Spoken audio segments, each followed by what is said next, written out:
सुनील शुक्ला जी, कभी आपने देखा है कि चुनाव आसपास भी नहीं हो तब भी अचानक ओपिनियन पोल कराए जाने लगे हों? ये कौन सी रणनीति है, कौन सी राजनीति है? क्या खेल खेलना चाह रही है बीजेपी? क्योंकि अभी तो गठबंधन भी तय नहीं हुए हैं। उत्तर प्रदेश में सपा कांग्रेस जाएंगे, बसपा कांग्रेस जाएंगे, सपा कांग्रेस बसपा सब एक जगह आएंगे और मान लीजिए तीनों गठबंधन उत्तर प्रदेश में एक जगह आ जाते हैं।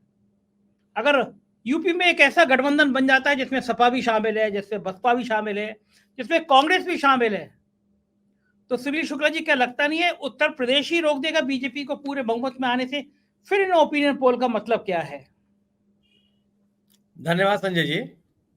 यह ओपिनियन पोल सत्तारूढ़ दल के पक्ष में एक माहौल बंदी है, इसके अलावा ये कुछ नहीं है। और इसका कंट्राडिक्शन आपने अपने ही शुरुआत, आपने जो भी वीडियो दिखाई इसी में बताई।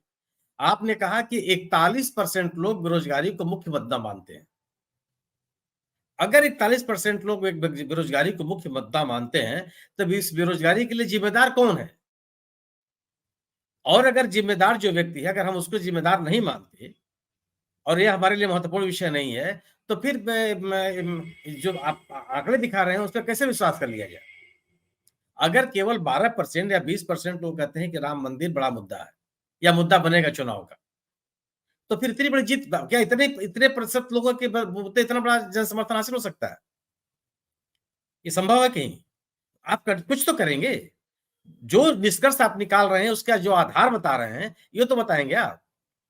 दूसरी चीज कि इसी सर्वेक्षण, इसको कई भी खंडों में बांटा गया है कि उत्तर में इतना होगा, पूर्व में इतना होगा, पश्चिम में इतना होगा, दक्षिण में इतना होगा। दक्षिण में भी जो उन्होंने बताया है कि इंडिया दल समूह को जो सीटें मिलेंगी वो यूपीए से ज्यादा मिलेंगी। कौन सा दक्षिण का राज्य है जहां पे यूपीए को एनडीए को ज्यादा सीटें मिल रही हैं? केरल में क्या केरल के लोग बदल गए हैं? तमिलनाडु में जो है सनातन का विरोध होने लगा है, वहां के जो उदयन स्टालिन के बयान के बाद क्या हालात बदल गए? आंध्र प्रदेश में जो चुनाव होने जा रहा है, वहां भी भारतीय जनता पार्टी अपना सहयोगी दल तलाश रही है कि वाईएसआर कांग्रेस के साथ जाए कि टीडीपी के साथ जाए।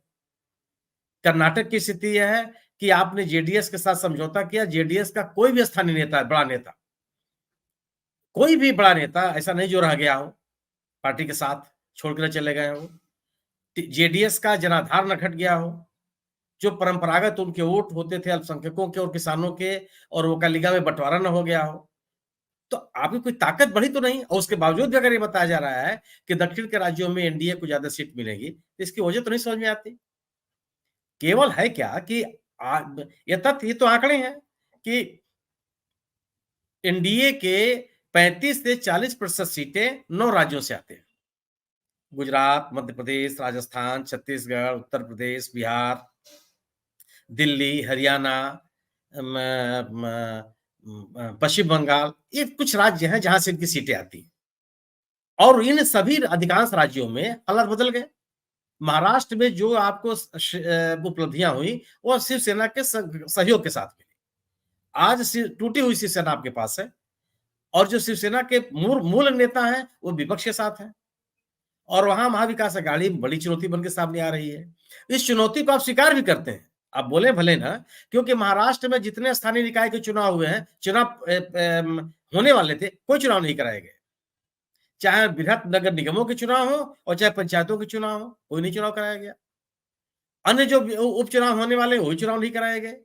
अगर आपके पास इतना बड़ा जन समर्थन है, तो फिर क्या दिक्कत थी आपको वहां चुनाव कराने में? तब एक और माहौल बनता आपके साथ। क्या बिहार में जो आपकी उपलब्धि थी पिछले चुनाव में, जब जनता दल यू आपके साथ था, उस तरह की उपलब्धि आप गैर जदयू के न रहते हुए कर सकते हैं? और अगर जदयू का विरोध या आरजेडी, कांग्रेस, जेडीयू और वामपंथियों का जो अलायंस है वह आपके लिए चुनौती नहीं है, तो आप नीतीश कुमार के ऊपर इतने हमले क्यों कर रहे हैं? उनके ऊपर छेड़खानी तक के आरोप क्यों लगा दे रहे हैं आप? उसको अविश्वसनीय बनाने का प्रयास क्यों कर रहे हैं? अगर कोई चुनौती नहीं है तो उत्तर प्रदेश में जिस राज्य के हम और आप निवासी हैं, क्या ये तो तथ्य है ना कि इसी समाजवादी पार्टी और बहुजन समाज पार्टी के गठबंधन ने 1993 के चुनाव में भारतीय जनता पार्टी को हराया था। इसमें कोई दो राय नहीं है कि 1993 से लेकर के अब तक गंगा यमुना में बहुत पानी बह गया है, बहुत हालात बदल गए हैं। लेकिन ये तो वास्तविकता है कि 13% वोट आज ही बहुजन समाज पार्टी के साथ है। और एक पिछले विधानसभा के चुनाव में समाजवादी पार्टी ने अपनी राजनीतिक ताकत तिगुनी बढ़ाई है। अपनी विधानसभा की उपस्थिति 41 सीटों से 125 सीटों को किया है। ये तो तथ्य है ना कि कांग्रेस का जो राजनीतिक कार्यक्रम हुए हैं, पश्चिमी उत्तर प्रदेश में जो राजनीतिक कार्यक्रम हुए थे भारत जोड़ो यात्रा के दौरान, या इस देश में जो विपक्ष की एक विश्वसनीयता बढ़ी है या एंटी इनकम्बेंसी का माहौल बना है, उसमें कांग्रेस का योगदान है। आज कांग्रेस ने जो ये सवाल पूछा जाता था कि विपक्ष कहाँ है? क्या भारत जोड़ो यात्रा के बाद भी ये सवाल पूछे जा रहे हैं? और उत्तर प्रदेश में अगर कांग्रेस को मिला करके समाजवादी पार्टी, राष्ट्रीय लोकदल, भीम आर्मी सेना, वामपंथी और जो छोटे दल हैं, वो मिल करके कोई गठबंधन बनाते हैं, तो क्या वही स्थिति रहेगी जो 2019 में हुआ? 2019 की राजनीतिक स्थिति आज नहीं है। आज सरकार के परफॉर्मेंस पर, सरकार की उपलब्धियों की चर्चा हो रही है कि सरकार ने किया क्या है। अगर आप मानते हैं कि अयोध्या का राम मंदिर और वाराणसी का काशी विश्वनाथ का कॉरिडोर अगर आपको वोट दिलवा देगा, निश्चित रूप से जो ये चाहते हो कि सरकार इसीलिए बनती है, वो आपके साथ जाएंगे। और जो लोग एक विकसित भारत बनाने के लिए आपके साथ गए थे, वो तो सवाल खड़ा करेंगे ना, क्या विकसित भारत बना? अगर आप ये दावा करते हैं कि साहब आप इस 10 साल के कार्यकाल में इस देश में की जो अर्थव्यवस्था है वह तीसरी अर्थव्यवस्था बन गई, तो ये भी तो सवाल पूछेंगे कि जो अर्थव्यवस्था बनी उसमें देनदारियां कितनी हैं, कर चुकाने का पैसा इसमें कितना है और विकास के लिए या लोगों की जनहित के लिए कितना पैसा खर्च होगा? क्या ये सवाल नहीं पैदा होगा? क्या बेरोजगारी, महंगाई, सार्वजनिक संपत्तियों की बिक्री, खराब अर्थव्यवस्था, किसानों का बुरा हाल, कृषि की बर्बाद स्थिति, ये सवाल लोगों के जेहन में नहीं है।